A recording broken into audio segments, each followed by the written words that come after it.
dar inicio a esta parte de la Feria del Libro FAO, en la cual vamos a presentar son 6 autores en relación a 6 publicaciones de arquitectura.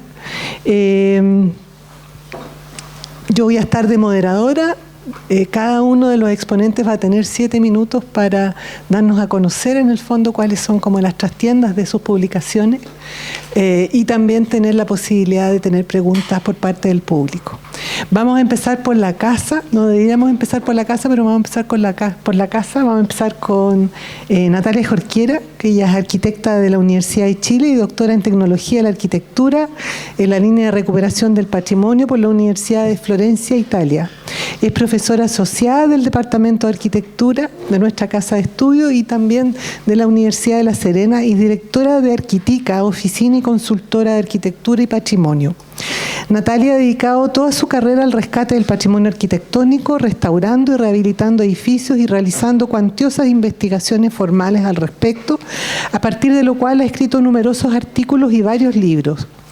Ella ha sido galardonada con los premios Manuel Moreno del Colegio de Arquitectos y Mujeres del Conocimiento en nuestras regiones del Ministerio de Ciencia, Tecnología, Conocimiento e Innovación.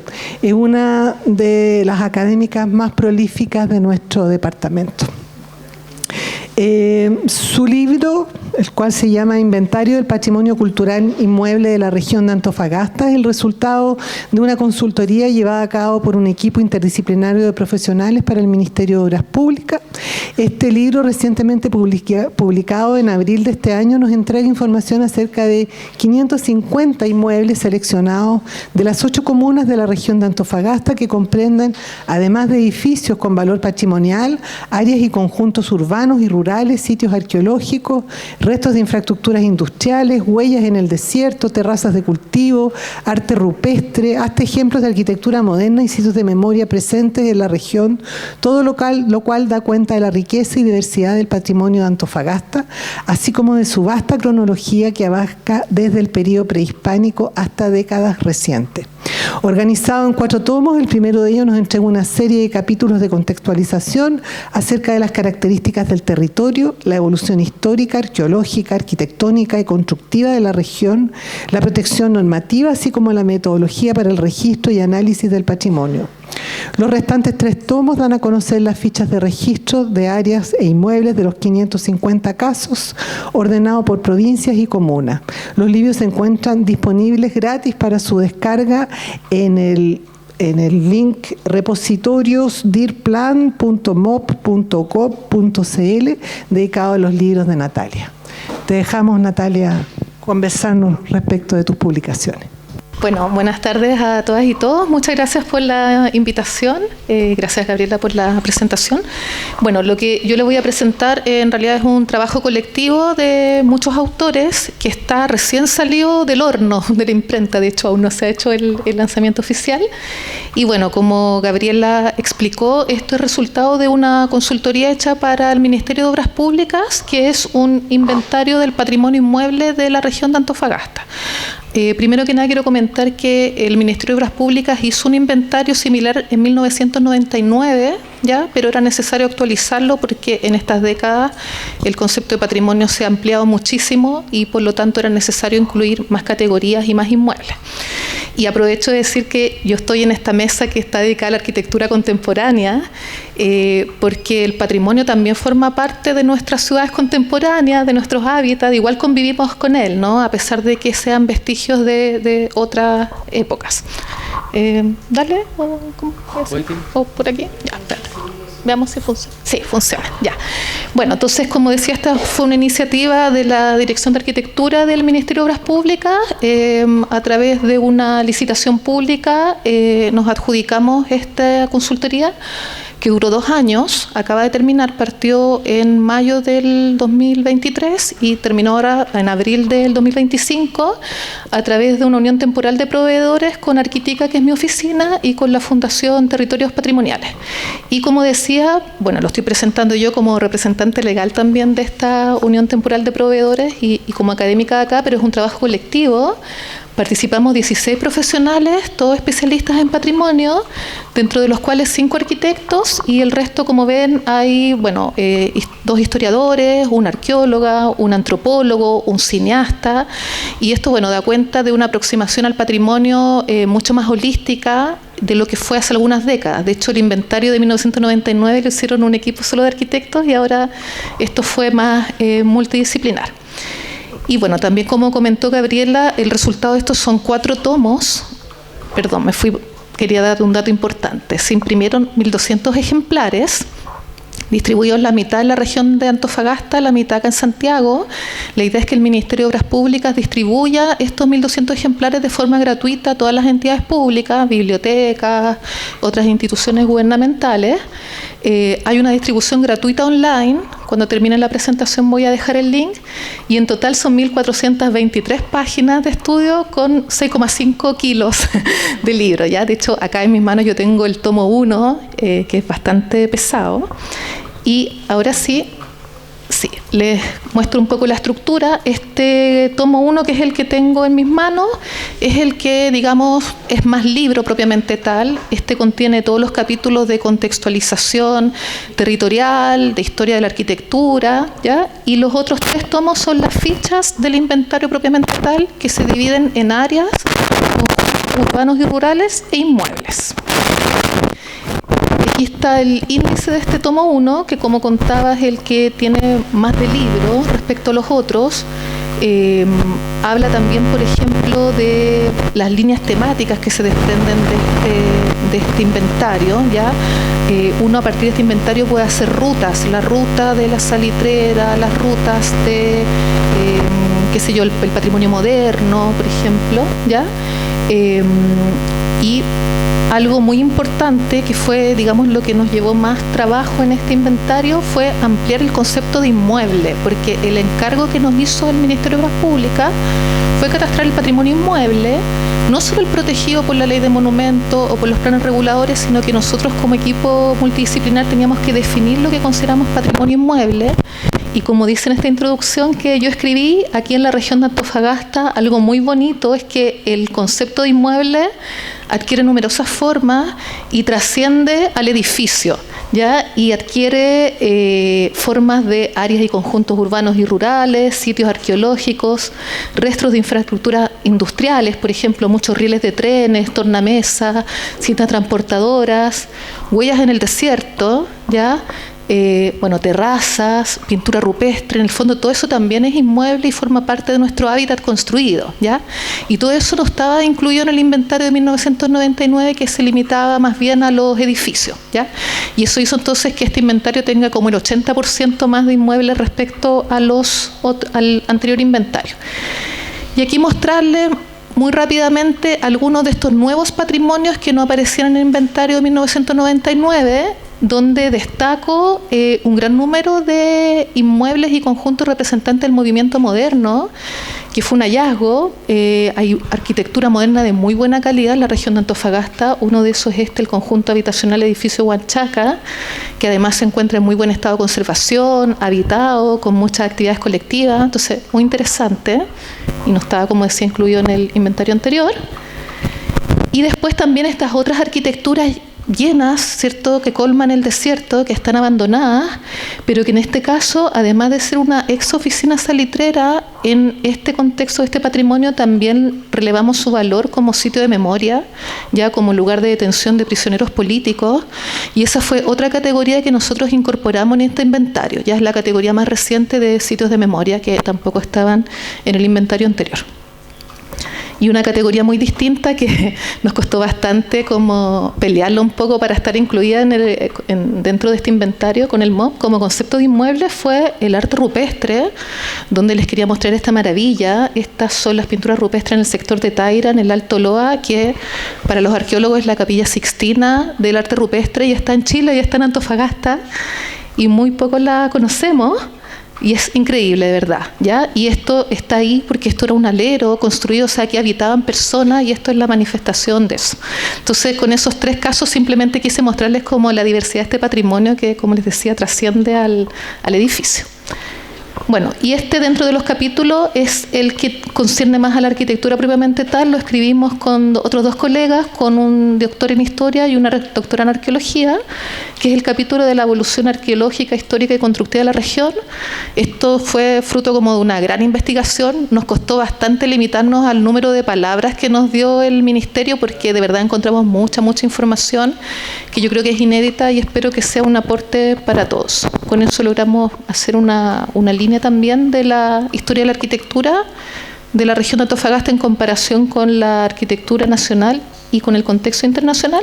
Y estas son las últimas 3 diapositivas para mostrarles el inventario propiamente tal, que son los tomos, me equivoqué ahí, 2, 3 y 4, en vez de 1, 2 y 3 de la publicación. Como decía, hay áreas, conjuntos como el de Huanchaca de nuevo, e inmuebles. Todo georreferenciado en un sistema SIC que también está disponible al público, y aquí lo pueden descargar ya de forma gratuita los 4 tomos. Así que nada, espero como que les pueda servir también como base para algunos también de sus trabajos de los alumnos. Sí, todos los que se han hecho hasta ahora, se han hecho como 5 regiones, creo, están disponibles acá de forma gratuita. En ese QR pueden descargarlo. Eso sería. Muchas gracias. Muchas gracias, Natalia, siempre dando tono.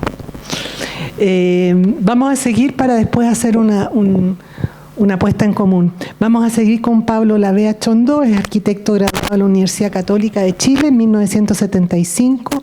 Trabajó varios años como socio Fernando Castillo Velasco en el diseño y construcción de comunidades en La Reina, Ñuñoa, Las Condes, Peñalolén y La Florida. Fue profesor instructor de la Escuela de Arquitectura de la Universidad Católica y de la Escuela de Arquitectura de la Universidad Arcis en Santiago. Director de la Escuela de Arquitectura de la Universidad Arcis, editor del libro Arquitectura, 5 vertientes del suelo americano. Este libro se desarrolla con Renato Vivaldi Tesser, que también es arquitecto graduado de la Universidad de Chile de Valparaíso en 1975 y en la Universidad Roma III. Es cofundador del grupo musical Congreso en Valparaíso y del taller Puerta Azul de Chiloé junto a Eduardo Rojas.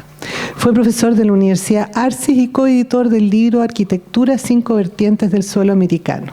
Tiene estudios de posgrado en la Universidad La Sapienza en Roma y desde 1983 reside en Italia con práctica profesional en Chile, Italia y Grecia. La reseña de este libro, que es Andadura, Chile, vertientes en la arquitectura entre el 68 e Internet, de la editorial Lado B, Creativos, de Santiago del 2024. Este libro recoge las andaduras de 3 generaciones de arquitectos que son entrevistados directamente e interpretados a través de sus cartas o escritos, aglutinados en torno a la figura de don Fernando Castillo Velasco, la Universidad Arcis y una actitud de resistencia al gobierno de Pinochet. Los relatos y las entrevistas están desarrollados por los autores y profusamente ilustrados a mano por diversos autores, entre los cuales destacan los de Germán Aristizábal, los croquis de Renato Vivaldi y Pablo Lavea. El libro tiene la presentación escrita por el arquitecto argentino Jorge Moscato, quien conoce a sus protagonistas desde los años 80 con encuentros personales en Chile, Argentina y otros países latinoamericanos. En el libro aparecen los testimonios de 3 generaciones de arquitectos chilenos. La generación 70, formados entre el 68 y el 95, Lorenzo Berg, Humberto Eliach, Pablo Lavea, Eduardo Rojas, Patricia Rubio, Joaquín Velasco, Francisco Vergara y Renato Vivaldi. Luego está la generación 50 que integran Enrique Brown, Miguel Launer, Osvaldo Cáceres, Miguel Ayquén, Víctor Gavins, Raúl Peñalosa y Cristian Valdés. Y finalmente la generación 90 que está compuesta por Jorge Lobos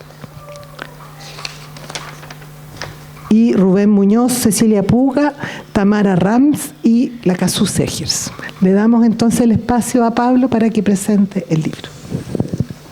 Yo creo que con lo que tú dijiste basta, está todo, no queda nada más que agregar.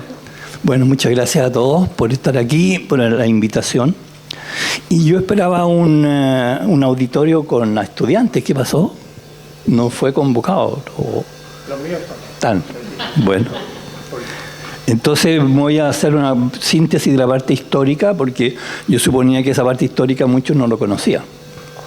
No vivieron la dictadura, ni la postdictadura hasta muy cercano. Entonces, primero comenzar con que esa relación de la pipa con el libro tiene mucho que ver. porque el libro lo considero como que no es un libro. Los libros generalmente tienen un hilo conductor o una propuesta o un estudio, algo más o menos coherente. Este no lo es. Es como la pipa, ¿no es cierto? Claro, parece, pero no lo es. Y yo entonces prefiero llamarlo como, usando las palabras de Parra, un artefacto. Porque uno lo puede leer de un lado para otro, capítulo no hay. Si uno entra por una puerta, es como una casa, en que uno entra y sale por alguna puerta, por una ventana, y lo hace a su manera, a su gusto. Como no hay un hilo conductor, hay cosas que a uno le pueden interesar, otras no, y no tienen por qué tener conexión las unas con las otras. Está en base, naturalmente, que a entrevistas, por lo tanto también son 21 palabras, 21 arquitectos que van desde el año 50, la generación del 50, como dices tú, hasta los 90. Entonces, es un paso como de 80 años de arquitectura, sin tener un hilo conductor, pero sí, como dice Jorge Moscato, y yo creo que es la base de la cuestión, es que finalmente, incluso yo, después de hacer el libro, de leerlo y de releerlo, entendí que este es como un homenaje a Fernando Castillo. Las tres generaciones se unen en torno a él. Siempre es referente. Tanto Miguel Launer, Miguel Eiquem, tuvieron contacto con él. Y siempre fue un maestro. Después viene la generación nuestra, que es la del año 70. También tuvimos una directa relación, también Jorge, que estuvo acá, también con él, el Beto, hay que decir. Y la generación nueva también. Entonces, yo creo que el libro es un homenaje a él. Y lo dice Moscato, que es muy claro.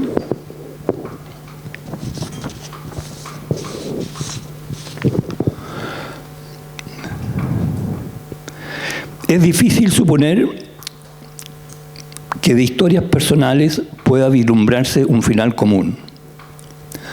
Y distingue entonces a Fernando Castillo como un gran arquitecto comprometido con las transformaciones sociales, quien es el referente de este grupo de amigos en su itinerario de vida que incluye exilios internos y externos.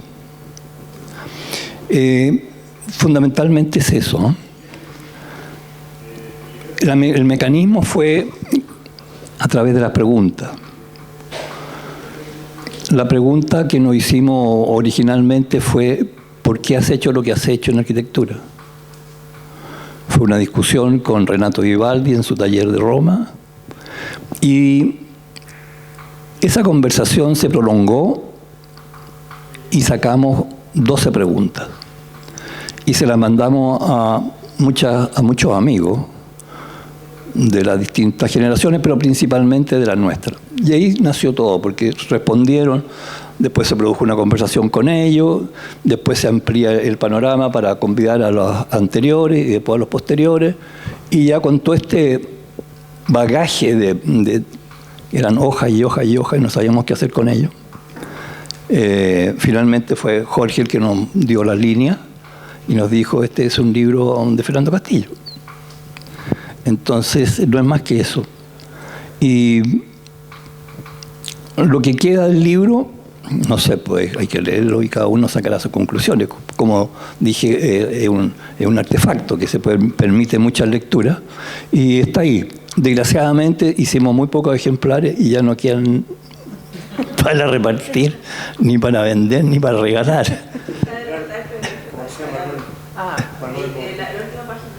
Ya. Manuel Moreno, nuestro amigo, decía: hay que generar escasez. Escasez. Claro. Si quieres pasamos, ¿alguien me puede ayudar? Rápidamente las láminas que venían, y ahí está el contexto histórico del momento, que también reúne a todas las generaciones. Está la revolución en Francia, el año 68, el año 67 en Chile, el 69 de nuevo vienen las revoluciones acá, Y esto se enmarca en la historia de la escuela de la Chile y de la Católica y toda su historia de reivindicaciones y de complicaciones estudiantiles. Está el año 33 fue el primer movimiento de la Universidad de Chile, después viene uno en el 37, el 40, y después también viene la Católica. Este es el momento duro, como dice Beto, los años que vivimos en peligro. Está el movimiento estudiantil de la Católica, con el letrero que el Mercurio miente. Está de referencia también la historia contemporánea con Gabriel Salazar. Está el gobierno de la Unidad Popular con la batalla de la producción.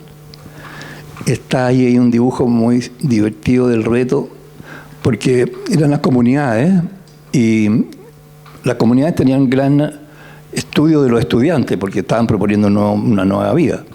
Pero los de la CNI y de la DINA se metían adentro de esa manera, haciendo preguntas raras, pero eran camuflados.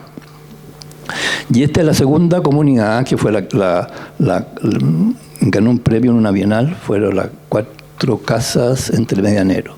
La segunda comunidad es esta. Dale. Este es el grupo de Arcis, que es el grupo original. Ahí está Renato Vivaldi, Francisco Vergara, yo, la Patricia Rubio, Joaquín Velasco, el Lorenzo Berger, el Beto y Eduardo Rojas. Ese es el grupo original.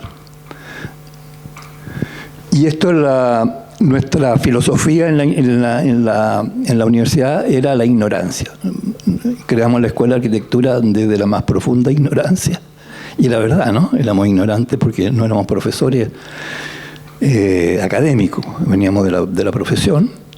Y esto que está aquí a mano derecha son referentes de la época. Está Godofredo Yomi, que fue muy importante, la iglesia de los benedictinos, Le Corbusier, naturalmente, las cosas de Mies, bueno, y Fernando Castillo. Estos son los personajes de todas las generaciones, ahí están metidos todos, pero no hay algunos que se pueden reconocer. Y ese es el dibujo que de tan complicado y tan raro y tan distinto que éramos todos, sin embargo, se puede lograr una armonía en la acción. Y eso fue lo que recogió Jorge. Bueno, y aquí está la comunidad y nuestro maestro y referente Fernando Castillo, que a la derecha también está Fourier, que fue uno de los primeros futuristas y que comenzaron con las comunidades en Francia, en Estados Unidos y en Inglaterra.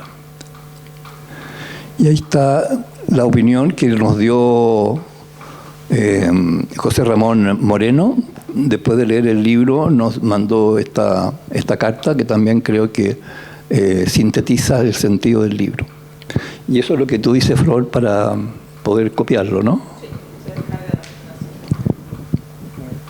Bueno, no es un libro, eso sí que está claro.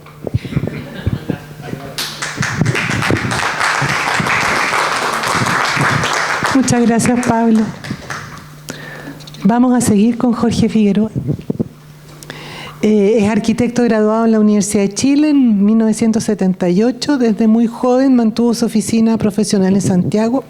Trabajó en varios proyectos con Borja Huidobro desde los años 80 en adelante, entre los cuales destaca el concurso para el edificio Shell en Avenida El Bosque de Las Condes.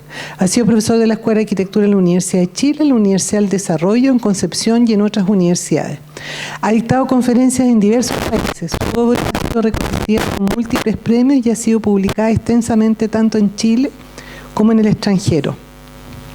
El libro que vamos a comentar se llama Conversaciones con Borja Huidobro. Este libro de reciente publicación resume una serie de conversaciones entre los arquitectos Jorge Figueroa y Borja Huidobro, celebradas tanto en Chile como en Francia. El eje de las conversaciones es la arquitectura y la relación entre las respectivas carreras profesionales de ambos, tanto en Chile como en Francia y otros países donde han podido desarrollar diversos proyectos. Te dejamos entonces, Jorge, para que comentes. Es tan interesante esto que me da pena, lo mismo que a ti, que no haya más cabros, que no haya más estudiantes. Ya hace mucho tiempo que no venía para acá. Mi libro es una larga entrevista, una larga conversación que la verdad que está inspirada y no le llegan a los talones en un libro que me fascinó, que me encantó, que escribió Eduardo Carrasco, que se llama Conversaciones con Mata. Es un libro fantástico. Eduardo Carrasco, aparte de ser músico, un gran músico, es un filósofo, es un gran escritor. Y fue, como a veces suceden las cosas, bastante casual. Yo a Borja lo admiro mucho. Tuvo mucho que ver con mis inicios en la carrera de arquitecto, porque siendo muy joven, recién salido, un año, no, ni siquiera, apenas recién salido, partí a Europa y me interesó conocer a Michel Duarte, que era editora de una revista muy importante en esa época, Techniques y Arquitecture. La Borja yo ni la conocía. A veces aparecía el nombre de él, B. Huidobro, en unos dibujos que le publicaba a Michel de vez en cuando. Pero yo le escribí por correo, de haber sido el año 81, a Michel para conocerla, nada más. Y se entretuvo conmigo. Ella no venía a Chile hace 15 años. Habían estado el año, no sé, 69, 70, y se habían ido del año 63. Y claro, esos son 11 años que no venía. Y se entretuvo y me dijo, ¿sabes qué? ¿Por qué no venías a almorzar con Borja? ¿Ya?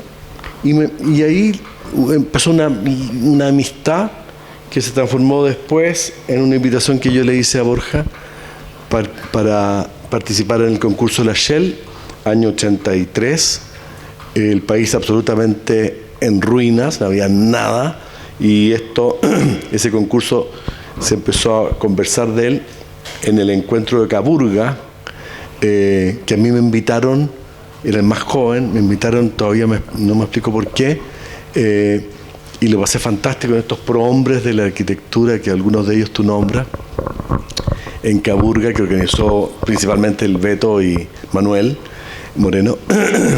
Ahí supe de este concurso que venía y le escribí a Borja, ¿qué le parecía participar en este concurso, que participara?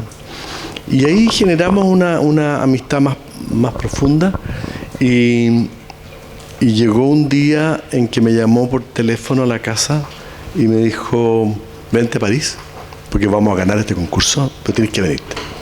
No lo ganamos, salimos segundos, pero surgió una amistad que muchos años después se transformó en cada vez que iba a Europa, pasar por París a verlo, a saber de él. Él venía a Chile a trabajar, hizo muchos servicios acá y nos veíamos cada vez que venía. Y estando en París hace 2 años, creo, o 3 tal vez, él estaba hospitalizado en un geriátrico. Se había caído la escalera, se había roto la cara, estaba con la cara negra entera. Y yo acababa de leer este libro que me inspiró, el libro de Eduardo Carrasco, y conversando con él 3 veces, lo fui a ver en los 4 días que estuve en París, le dije, ¿qué tal si hacemos un libro de ti? Una conversación como la de, no sé si conoces el libro de Eduardo Carrasco y Roberto Mata. Por supuesto que lo conozco, me dijo, si yo fui consuegro de Mata. Y la respuesta fue muy curiosa a mi pregunta, porque no fue una respuesta con palabras, sino que es con miradas. Se miró la vía, acá, se tocó el oxígeno, dijo, vamos. Había una clara alusión, que yo sentí, por lo menos así lo interpreté, de que ya no le quedaba mucho tiempo. Y su hija Claudia, cuando le comenté, dijo, si yo le he venido diciendo esto hace años, que hagamos algo, y nunca me dice qué. Y ahí empezó esta larga entrevista, que se transformó en un libro de conversación, principalmente acerca de su vida. Yo quería saber quién era la persona, quería comentar, quería que se supiera quién era la persona detrás de tan magníficas obras que muchos de nosotros, yo al menos, admiramos mucho. Y ahí descubrí que detrás de esta persona había un luchador, en que había siempre elegido el camino más difícil, cuando tenía pavimentado el camino muy fácil, siendo yerno de Emilio Duarte, viniendo de una familia riquísima, y sin embargo prefirió irse a París a sacarse la cresta literalmente, a vivir con 200 francos, que es el equivalente hoy día, no sé, a $300 al mes, y salir adelante. Eso lo motiva hasta el día de hoy en hacer las cosas que hace. Se tiró a pintar sin tener idea, y estuvo bastante renuente. Me costó mucho sacar adelante este libro porque Borja es una persona bastante cerrada, muy dura. Algunas preguntas que le hice cuando partí para allá, me hice como 100 preguntas para desarrollar la conversación, y a veces habían respuestas que eran sí o no, no desarrollaba. Encontré que toda la admiración que yo siento por él, su background, por así decir, teórico, era cercano a cero. Es un tipo absolutamente intuitivo. Por ejemplo, somos todos arquitectos aquí, le pregunté, finalmente después de 10 años que hicimos el concurso de la Shell, tú hiciste con tus socios A4 el edificio de Van Médica, que logras sacar la estructura hacia afuera del edificio y dejar una planta absolutamente libre, una planta de 14 por 14 metros absolutamente libre. ¿Cómo fue esa evolución? No tengo idea, es que es bonito. Y de verdad, yo pensaba que era cuento. No, de verdad, él es lo más intuitivo que hay, y eso es muy interesante. No hay claro, es moderno, es contemporáneo, tiene el lenguaje que obviamente, pero es tremendamente intuitivo. Eso me impresionó mucho. E hizo que el libro tuviera mucho menos profundidad que el libro de Mata, por cierto. Porque el libro de Mata es pura profundidad. Y Mata es mucho más que un pintor. Es más, se declaraba no pintor. Y creo que el libro, a pesar de lo que digo, yo no soy Eduardo Carrasco ni Borja Mata. Esa es la conclusión. Pero el libro muestra un modo de aproximarse a la arquitectura, a la profesión, y un modo de hacer vida que sigue siendo interesante. A mi juicio sigue siendo interesante por ese modo, y así lo titulé, Contra la corriente. Una persona que normalmente no le motivan las cosas sencillas y fáciles, le motiva la dificultad. Y eso creo que es una muy buena lección para los estudiantes. Entiendo que el libro está en la biblioteca ya con 100 ejemplares. Es una tremenda lección para los estudiantes en un mundo que todo es urgente, que todo es rápido, que todo debe ser conquistable muy, muy obviamente, y una lección para entender que las cosas que más uno quiere son las que más cuestan. Es eso.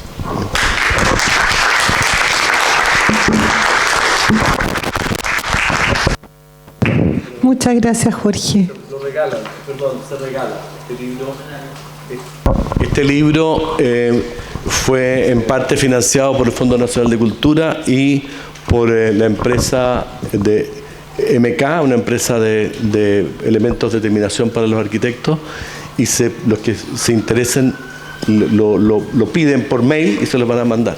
Lo piden por mail a MK y se los van a mandar. Buenísimo. Sí, la MK tiene los ejemplares, y el Fondo Nacional de Cultura le pidió que un tercio, entiendo, de los ejemplares que se editaron se distribuyera gratuitamente a distintas bibliotecas, entre las cuales, por cierto, está esta. Pero los que quieren tenerlo físicamente escriben a MK, no sé, contactos MK, y se lo van a mandar. Ese es el compromiso. Muchas gracias por el dato. Seguimos con Jorge Iglesi.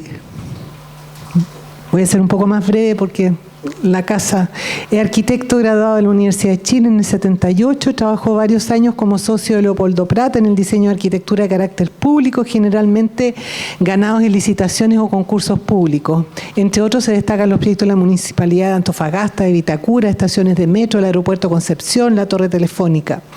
Hoy día dirige su oficina Iglesia Arquitectos, quienes junto a 10 arquitectos realizan el proyecto BM20 de la Universidad de Chile, que se inaugurará este fin de año. Andaban unos videos ahí corriendo sobre el auditorio. Es profesor titular de la Facultad de Arquitectura y Urbanismo de la Universidad de Chile, ha sido profesor de la Escuela de Arquitectura del Desarrollo en Concepción y también ha dado clases en México, España y Argentina. Ha publicado varios libros de arquitectura sobre casas, concursos, dibujos de la Universidad de Chile.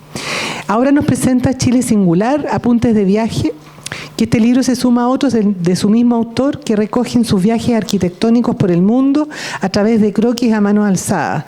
Los dibujos y pinturas del autor constituyen un relato unitario que va relacionando viajes, sensaciones, experiencias arquitectónicas y conocimiento de los lugares que visita. En este caso, el objeto de interés es el territorio de Chile con sus ciudades y paisajes. Siempre es un gusto volver a esta casa que fue y sigue siendo mi casa. Pensé en cómo tenía que presentar el libro y se me ocurrieron 3 caminos. El primero era hablar sobre los lugares que aparecen en el libro, lugares magníficos desparramados a lo largo del territorio de Chile, pero me pareció que era demasiado turístico. Después pensé hablar del viaje. La vida es un viaje y viajar es fundamental, es como leer un libro. El que no viaja lee solamente una página de este magnífico libro. Pero era muy arriesgado ese tema y podía llegar a cualquier lado. Y el tercer camino era hablar sobre el dibujo, porque este no es un libro de lugares de Chile, es un libro de dibujos de lugares de Chile. Así que les voy a hablar de dibujo. Ahora partimos. Uno dibuja mucho antes de escribir, todos, ustedes y yo, mucho antes.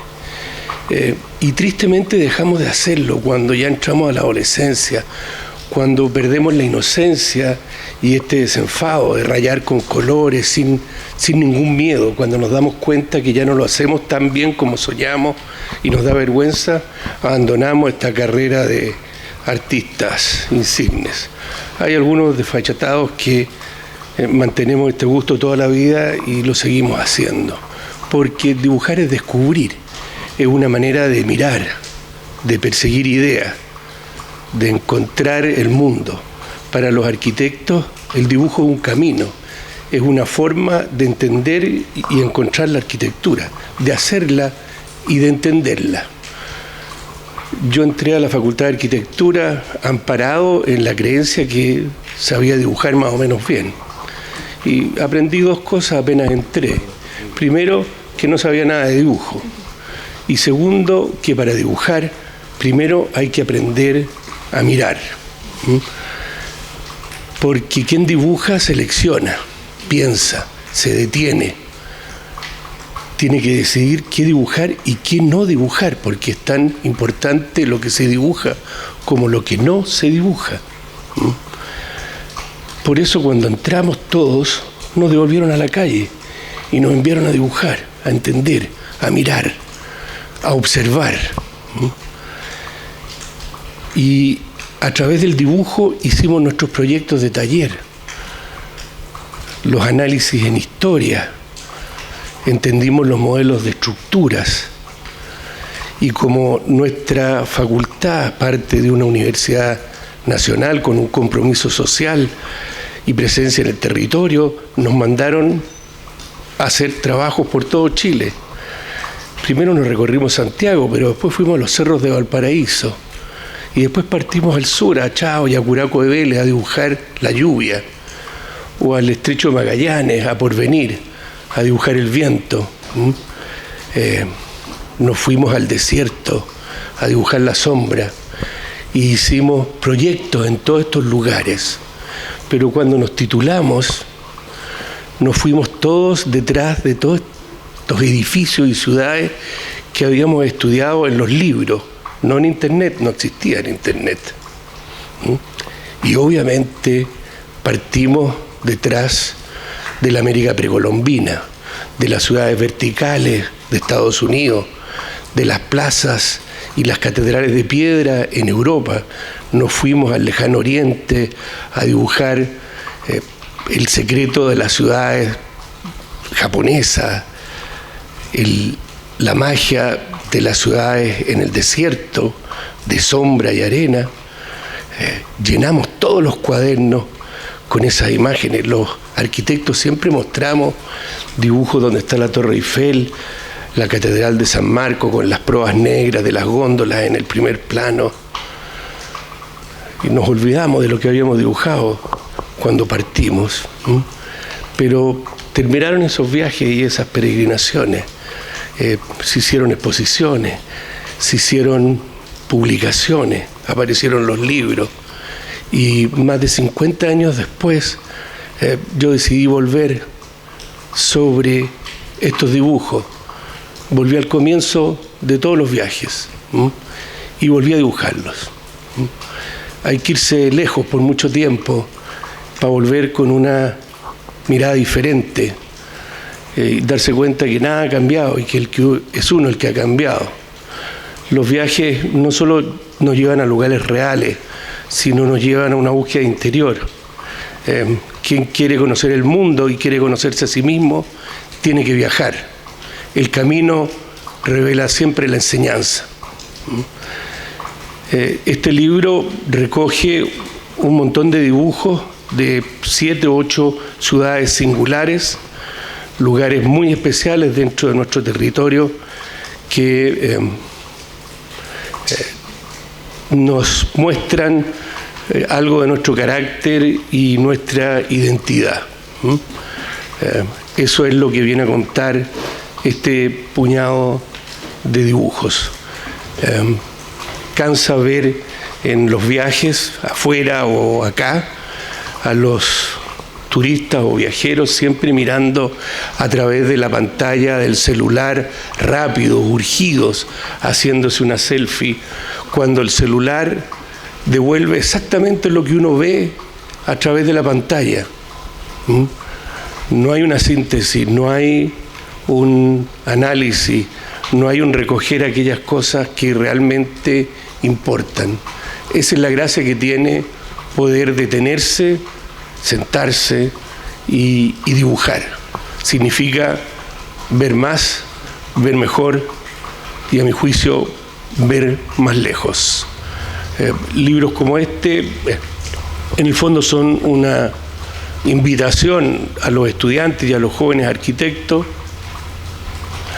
a que volvamos al dibujo, que tiene mucho que enseñarnos. Muchas gracias. Vamos con el último, Humberto Eliach, arquitecto por la FAO. ¿Están los dos? Ya. Pero parece que no te tengo. No está aquí. Humberto Eliach es arquitecto por la Facultad de Arquitectura y Urbanismo de la Universidad de Chile. Es que no lo tengo. No importa, pero puedes hacer tú. Tú vas a hacer la presentación. Claro. O me la Sobre Eugenio. Preséntalo tú. Bueno. Que lo acabo de presentar a mis alumnos. No. Eugenio, amigo hace muchos años, arquitecto de la Universidad del Desarrollo, vive y trabaja en Chiloé con su mujer, Tania Gebauer, mujer y socios, desde que se conocieron en la Universidad del Desarrollo. Tienen posgrado en Barcelona y en Italia, en Milán, ¿no? Y desde muy jóvenes se fueron a Chiloé, siguiendo la ruta de los dibujos de Jorge y de Hernán Montesino, el taller que pusieron Chiloé en el mundo arquitectónico. Fue en esta escuela, en Cerrillo, en verdad, pero ahí partió Chiloé y ellos son de los últimos arquitectos más jóvenes que han tomado esa posta y han desarrollado una obra muy consistente que es objeto de esta monografía. Es la segunda, a pesar de los jóvenes, es la segunda monografía que les dedican editoriales independientes.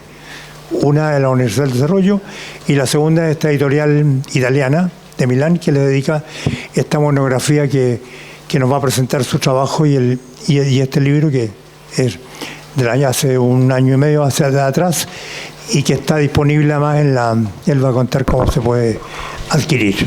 Adelante, Eugenio Ortúzar. Gracias, Humberto. Y además gracias por la invitación, porque tú dijiste algo que para mí, que ya llevo 20 años en Chile, un poco más, trabajando, y que es un poquito que la Universidad de Chile fue el que puso a Chiloé, yo creo, en la arquitectura del mapa, con Hernán Montesinos, con los dibujos de Jorge.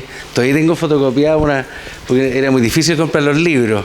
Fotocopiado, pero por suerte eran monocromáticos, así que no se perdía el color, así que los tengo ahí en mi oficina, los guardo como un tesoro. Y bueno, yo también echo de menos haber tenido muchos alumnos, porque creo que el trabajo que nosotros hacemos, tanto lo que es el esfuerzo de trabajar en regiones, que siempre preguntaron, oye, no es tan difícil haber tenido regiones, o sea, lo mejor que pudo haber pasado, mucho más simple. Entonces es una oportunidad, yo creo, el tema de las regiones en general. Y también que uno construye una escala pequeña en madera, entonces era interesante mostrarlo a los alumnos eso. Pues también es como una posibilidad de que uno siempre había como grandes arquitectos con grandes obras. Y lo lindo que tiene este proyecto, para mí este proyecto, me refiero al libro, que a propósito es del año 2019, esto fue como un abrir y cerrar de ojo, entonces nos llegó el libro y dijimos, bueno, creo que la próxima semana lo lanzamos, en contacto con Elvio Magnazo, que es el que escribió el libro, estallido social, pandemia, y estamos acá el 2025, es la primera vez que se lanza el libro.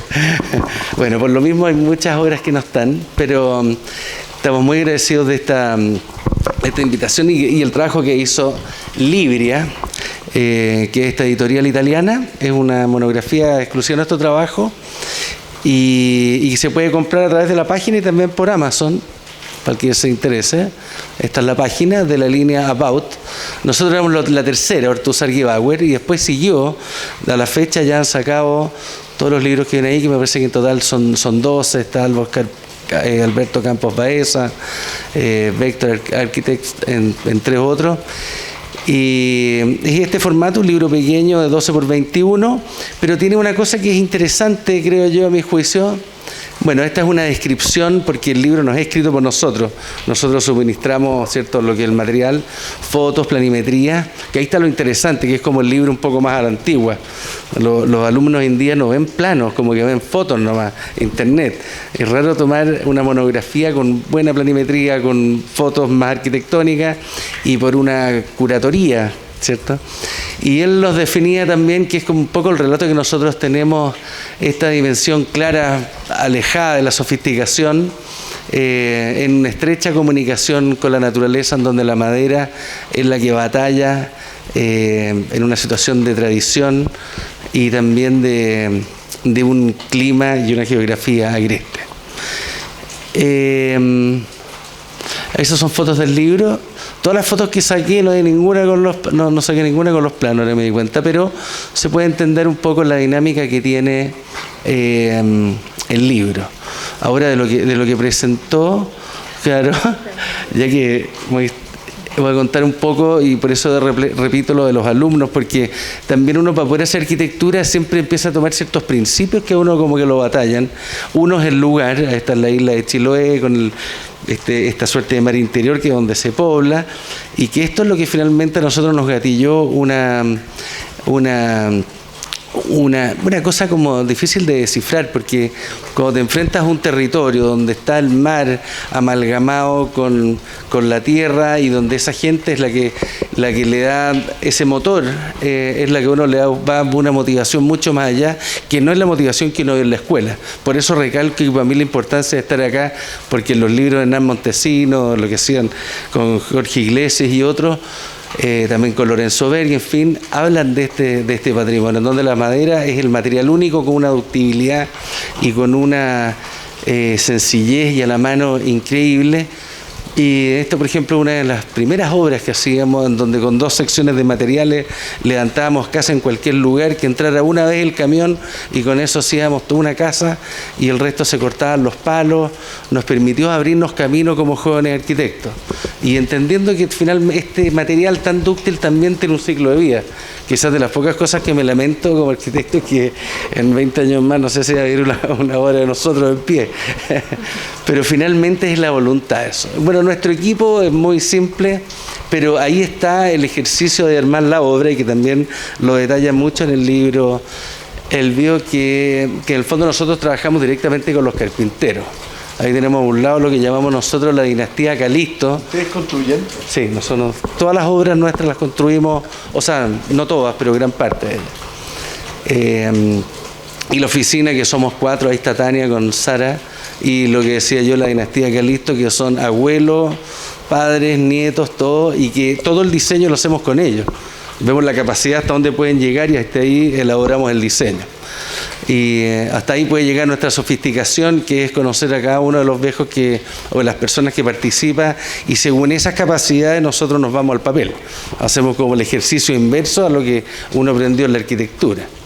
Entonces eso nos hace pensar que la arquitectura para nosotros debe ser justa y eficiente, y de ahí responder o ser parte del lugar. Entonces las preexistencias, que podríamos tenerlo como las cosas relacionadas a la cultura, por supuesto el clima. O sea, para mí llegar a Santiago, y creo que no recuerdo haber llegado a Santiago con lluvia. ¿Estás con polera? Sí, estoy con polera, estaba aclimatado, tengo calor. Y la topografía son las cosas que nos hacen entender que siempre hay un pasado que nos hace responder al presente como estos croquis. Somos todavía nosotros de croquis y de maqueta. Como entendiendo dinámicas de los conjuntos para entender una respuesta nueva, como estas obras, que son varias y que quienes se interesen las pueden ver en el libro. Nuestras obras, acá hay un resumen, parten desde recuperación de edificios con pequeñas obras de madera. Nos tocó trabajar mucho en los palafitos, con hoteles, y ahí entendimos que sí, la arquitectura es un elemento que puede detonar y ejercer cosas importantes en una comunidad, en un barrio, en un pueblo. Perdón, ahí se me aceleró esto. Segundas viviendas, siempre como enlazadas con la geografía. Y también entender que no toda la arquitectura tiene que ser un traje a la medida, sino que una ecuación, cambiando el lugar, cambiando la exposición al sol, ¿cierto? La orientación y la materialidad pueden ser en sí mismas obras distintas. Y también proyectos dentro de la ciudad a media y pequeña escala, como edificios residenciales y el mundo hotelero, que es algo que nos ha gustado mucho, pero a una escala pequeña de 2 habitaciones máximo. Estas son las casas que hemos hecho como prototípicas, pero si uno cambia el material en sus interiores y las orientaciones pueden cambiar como obras completamente distintas, y nos ha gustado porque eso como que democratiza muchas veces la posibilidad de alguien hacerse una casa.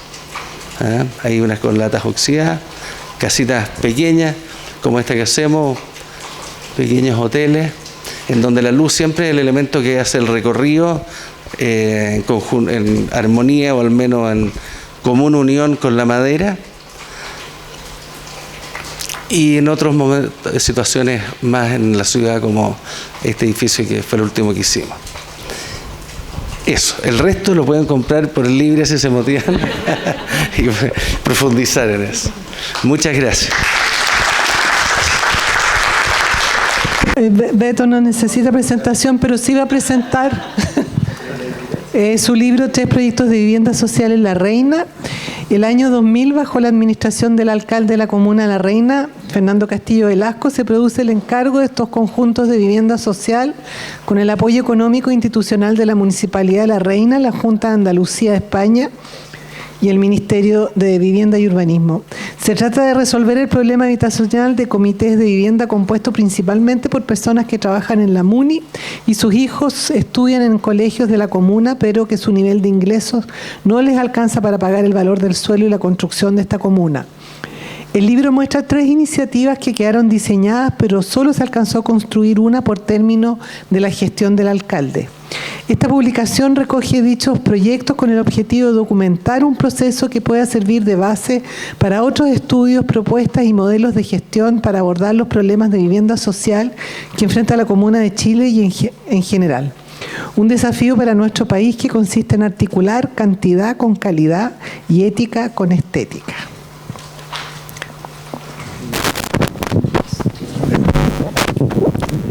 Gracias, Gabriela.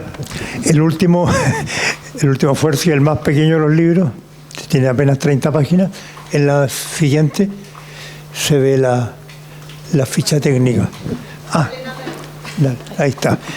Este librito se motiva porque se cumplieron 20 años de ese edificio, en excelente estado de conservación, como va a ver, y 10 años de la muerte de don Fernando Castillo, que es el inspirador de esto y que, como dice Pablo, nos atraviesa generacionalmente a varios de los que estamos aquí.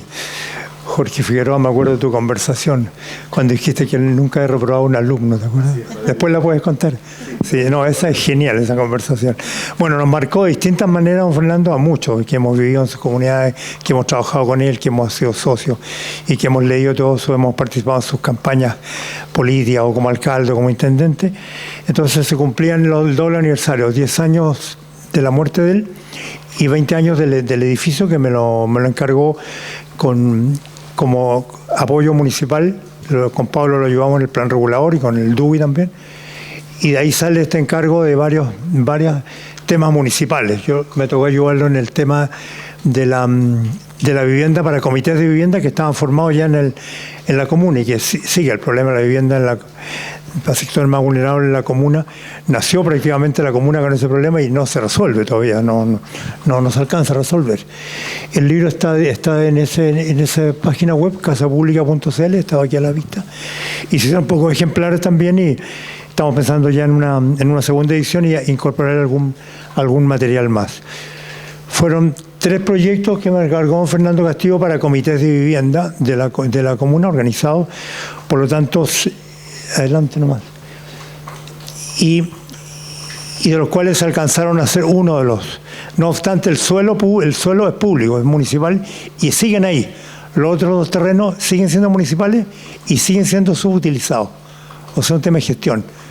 Él tomó este suelo, lo pidió al Ministerio de Bienes Nacionales, se lo vendió a los pobladores, hicimos el proyecto y se construyó. El proyecto de la esquina que está mostrado en el libro, que es como un espejo ahí está el terreno, está dedicado a aseo y ornato, o sea, guarda los camiones de la basura de la comuna. Y se podría duplicar este edificio, así, haciendo así, con los mismos planos. Y el tercero, un conjunto también que está en la avenida Larraín, cerca de la estación de metro que hoy lleva su nombre, Fernando Castillo Velasco, y que también es un terreno que está subutilizado, un colegio municipal. O sea, no hay que comprar suelo, es un tema de gestiones. Entonces me pareció interesante documentar todo ese proceso en este pequeño libro, adelante, y hacernos cargo de ese problema de las 58 familias que fueron el cliente. O sea, en todo momento hubo una conversación con ellos. Parte del programa, las decisiones que se tomaron de diseño, está hecho con los habitantes de la comuna La Reina.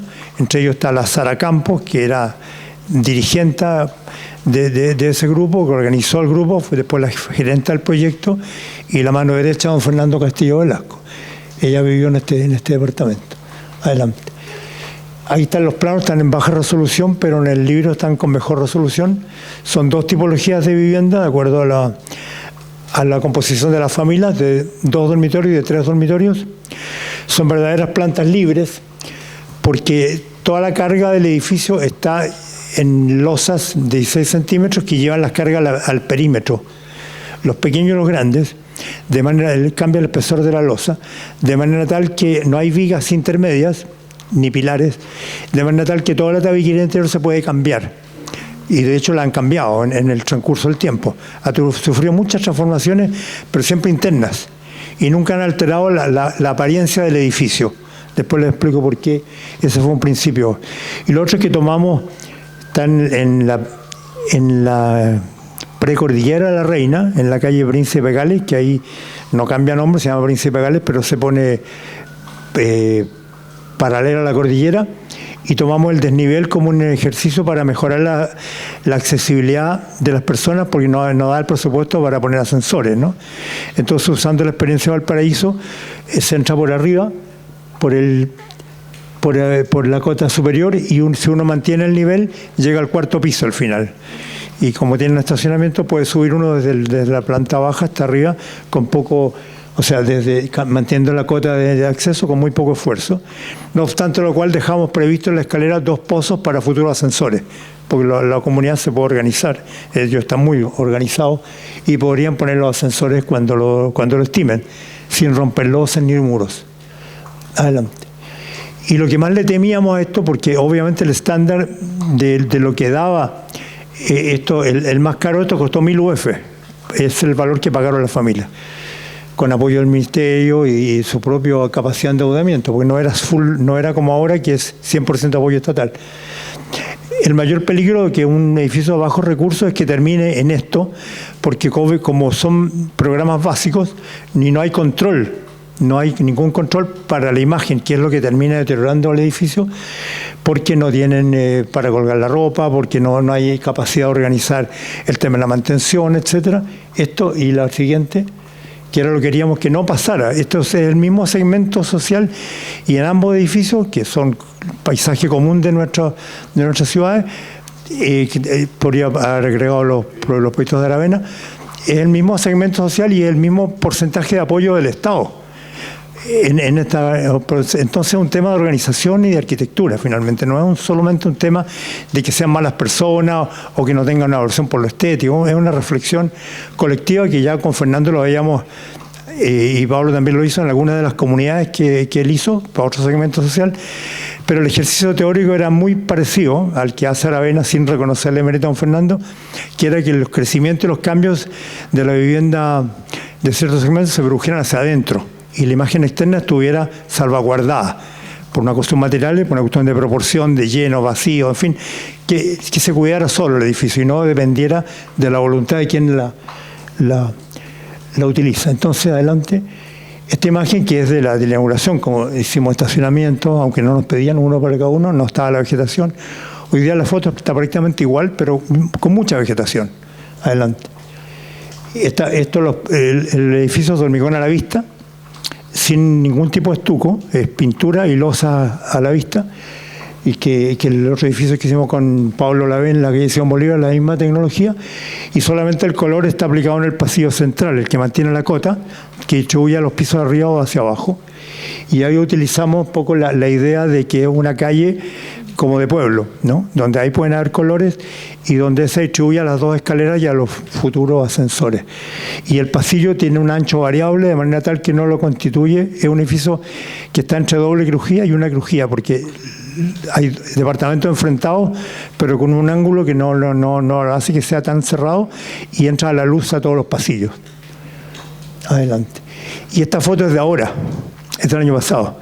Entonces lo interesante es que pasaron más de 20 años ahora, desde que se terminó, con una gestión, como digo, totalmente autogenerada por el municipio. Ahí se pueden ver los moldajes. Hoy día no pasa el estándar de la vivienda social de hoy, porque tendría que tener doble ventana, tendría que tener envolvente térmica, pero en ese momento ese era el estándar, y con eso los recursos hicieron ahí. Pero lo notable es que la gente se ha organizado y nadie ha cerrado un balcón. Nadie se ha tomado este patio que está hacia atrás. Nadie lo ha tomado, se podrían haber tomado como se hace, con garage. Nadie ha cubierto un garage. Las plantas están fantásticas y tampoco han cambiado los colores. Cuando hay que pintarlo, me llaman a mí, yo busco el libro de obra y les doy la misma paleta de colores. Notable, yo creo que nunca me había pasado ni en obra que alguien... ¿A qué se debe ese respeto? Yo creo que hay un conjunto después lo podemos analizar, pero hay un conjunto de factores. Primero, que la gente está tomada en cuenta. Entonces, a propósito del color, yo esto lo hice con un suizo, con Alain Champion, que ustedes algunos conocen, y como nosotros sí nos creíamos el cuento que éramos arquitectos de vivienda y teníamos el sartén por el mango, uno de los bloques que está aislado lo quisimos pintar de colores saturados, y lo llegamos a pintar, porque teníamos el contacto con la empresa constructora, y se pintó entero un color naranja, rosado, como el que tú tienes. Lo pintamos entero. Y llegaron los vecinos a la visita ahora siguiente y casi nos matan. Porque ahora ya con la experiencia, lo que nosotros estábamos diciendo con eso, y los otros iban a ser de otros colores, muy saturados y muy MBRDB, digamos, muy Herzog y de Merón, para los códigos de mis alumnos. Pero lo que no entendíamos, y entendimos a golpe, es que la gente no quería un edificio colorinche, por así decirlo. Querían algo neutro. Porque obviamente tenían, a la manera de colocarse cromáticamente en un lugar, ellos tenían otro código que no era el que nosotros como arquitectos íbamos a hacerlo. Entonces retrocedimos, lo despintamos, dejamos el hormigón a la vista y lo pintamos blanco, como la gente prefirió, y las losas a la vista. Y solamente el pasillo central tiene colores. Fue un aprendizaje. Te refieres a la estructura, ahí se ve la losa y se ven una cierta, creo, como tabiquería de hormigón, la que está pintada blanca, porque no es estructural eso. Sí, sí, es hormigón, sí. No, sí, es hormigón, sí. pero aparenta con la dinámica que tiene, aparenta ser... tabique, no, es hormigón. Sí, es igual por dentro y por fuera. Y la estructura está diagonalizada, aunque no se nota la diagonal, pero está diagonalizada, de manera tal que la fachada resiste los sismos en los dos sentidos, y eso permite abaratar costos, porque lo calculamos, claro, porque al hacer la fachada resistente permitió hacer una sola losa y permitió que no hubiera triangulaciones ni sobreestructura. Entonces es muy económico estructuralmente. Es una obra gruesa, prácticamente, que es el mismo concepto que aplicamos Fernando, obra gruesa habitable, que ustedes inventaron con las casas entreveneras. Esto es una obra gruesa habitable, y también por decisión con los propietarios, todos los recursos fueron a dar a la obra gruesa. Entonces se agrandaron un pelito los dormitorios para el estándar, todo tiene menos, no tiene 3 metros o sea, no hay recinto a menos de 3 metros de ancho.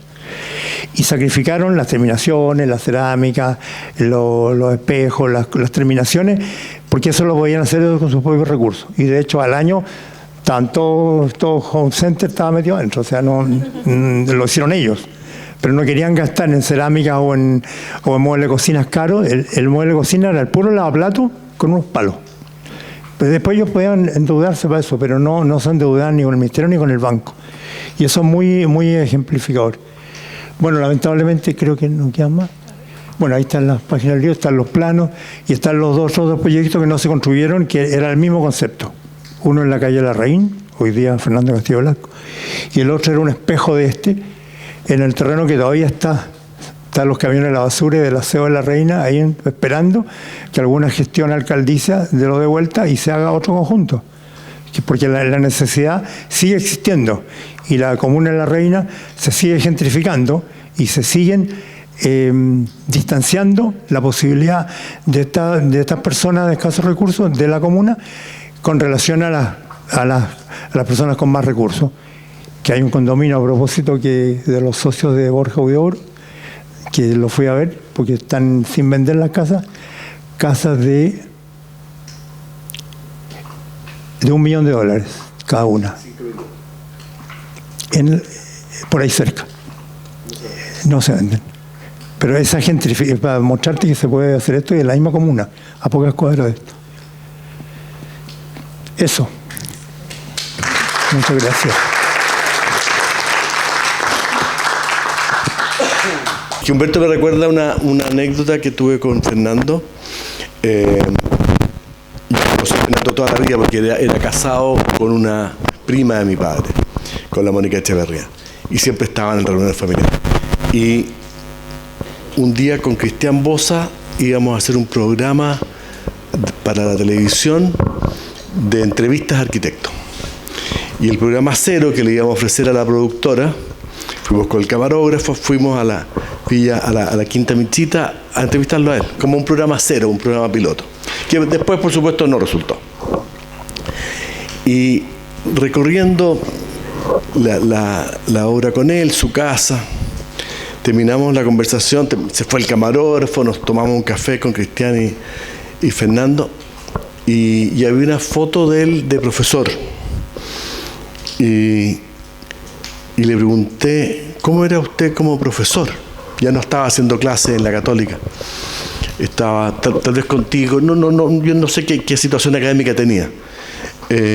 Y me dijo, bueno, parece que fui bastante bueno porque me dieron bastantes premios del mejor profesor del año en la Católica. ¡Qué bien! Nunca rajé a nadie, jamás, en 30 años. En Cambridge, en la Católica, no sé si en la Arcis. ¿Cómo le dije? Porque yo tenía honor que mi taller era muy difícil y que pasaba la mitad del curso. Y el resto, no. Y la verdad que me impactó mucho. ¿Cómo le dije? No, me dijo, a un joven de 20 años no lo puedes pisotear. No le puedes pisotear. Verá después él con la vida, si era muy malo, la vida para arquitectura lo irá llevando para otras áreas.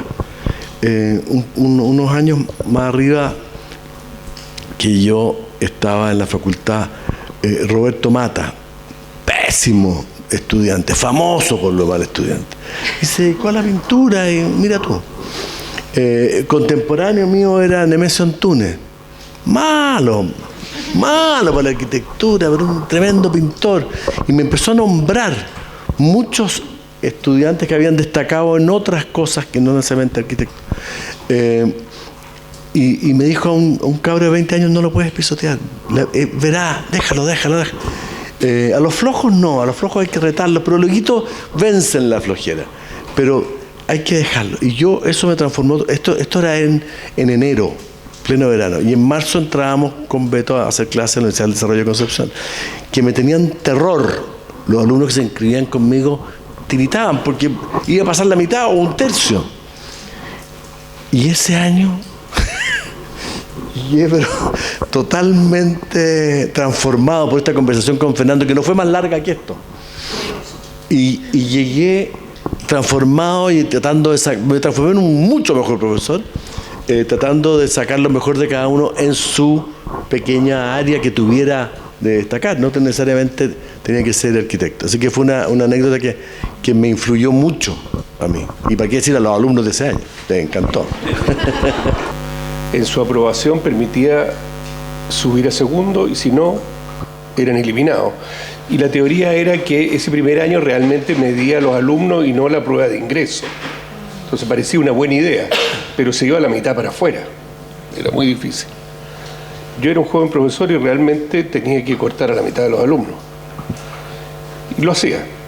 Pero pasaron los años y en una oportunidad, habían pasado 10 años, me encontré con Hernán Montesino, maestro. Y Hernán me dice, te veo complicado.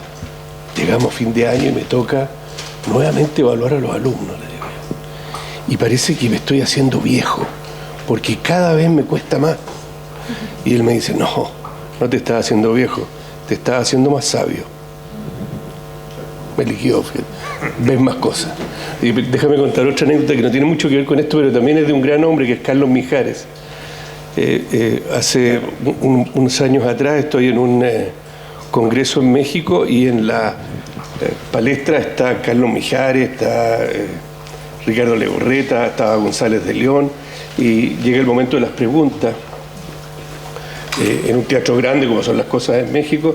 Entonces un joven arquitecto levanta la mano, le llevan el micrófono y hace esa típica pregunta en que la pregunta es fundamentalmente para el lucimiento personal del que pregunta. Entonces dice, para el arquitecto Carlos Mijares, por favor. Entonces Carlos Mijares, que está al lado, me dice, caramba. La verdad que es un dicho más mexicano, más duro. Entonces dice, arquitecto Mijares, ¿cómo puede usted hacer una arquitectura que es a la vez tradicional y absolutamente contemporánea y proyectada al siglo XXI? ¿Cómo puede recoger los valores de la cultura tradicional y proyectarlos con tal visión del mañana? ¿Cómo puede hacer una arquitectura que se funda en nuestro pasado, pero que se proyecta a nuestro futuro? ¿Cómo lo hace? Fue más largo todavía. Se produjo un silencio y Carlos Mijares dice, no sé. No pregunte tan difícil.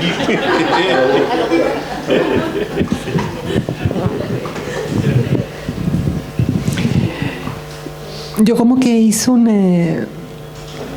me llevó como a reflexiones, porque en realidad los libros que se presentaron hoy día tienen que ver con patrimonio en general. Hay el patrimonio como en distintos campos.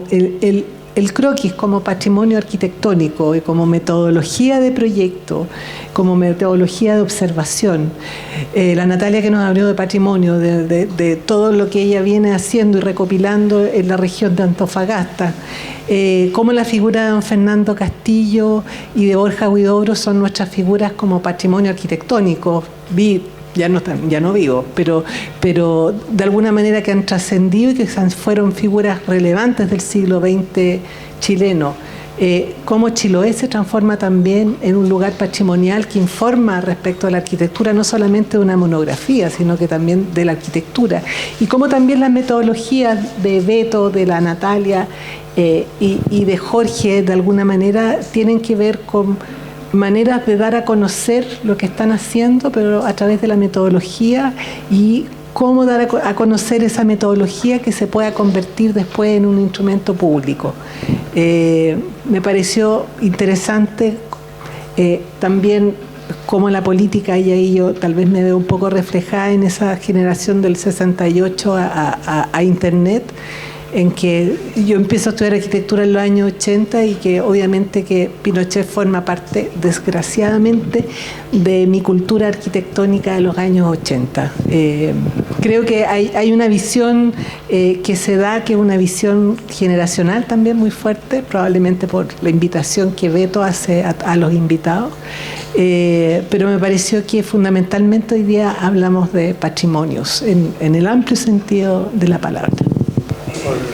Yo tengo una anécdota con Fernando Castillo, que es la más terrible de todas. Era bajar por la avenida Eleodoro Yáñez,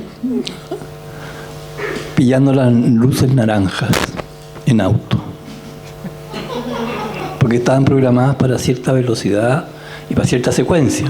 Él siempre las pillaba cuando ya iban a terminar la secuencia, y llegamos hasta Providencia.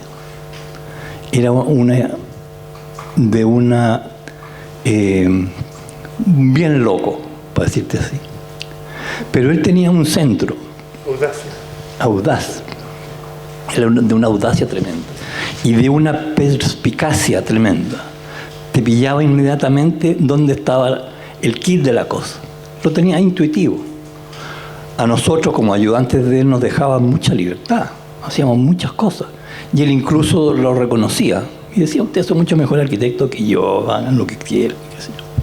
Entonces no había una postura teórica o abstracta, tenía la práctica. Y lo otro que tenía muy fuerte era lo social. En eso no se perdió, nunca. Todos los arquitectos tenemos cierto juego con la, con la belleza, con la cosa teórica. Él no, era un tipo práctico, pero de una perspicacia que hizo lo que hizo. Y tuvo también la ductilidad, porque él viene del modernismo. Él se educa en el modernismo y practica el modernismo con su oficina, Bresciani, Castillo, Huidobro, etc. Y Valdés.